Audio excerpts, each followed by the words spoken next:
কুমিল্লা সদর দক্ষিণ উপজেলায় মা ও বোনকে হত্যার অভিযোগ উঠেছে এক ব্যক্তির বিরুদ্ধে।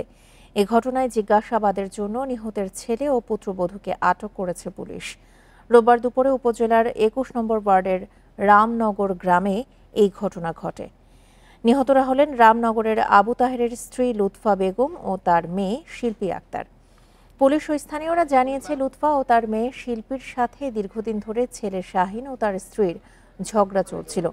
শনিবার বিকেলেও তাদের ঝগড়া হয়। রোববার দুপুরে তাদের মৃত্যুর খবর ছড়িয়ে পড়লে পুলিশ ঘটনাস্থলে গিয়ে নিহতদের মরদেহ উদ্ধার করে।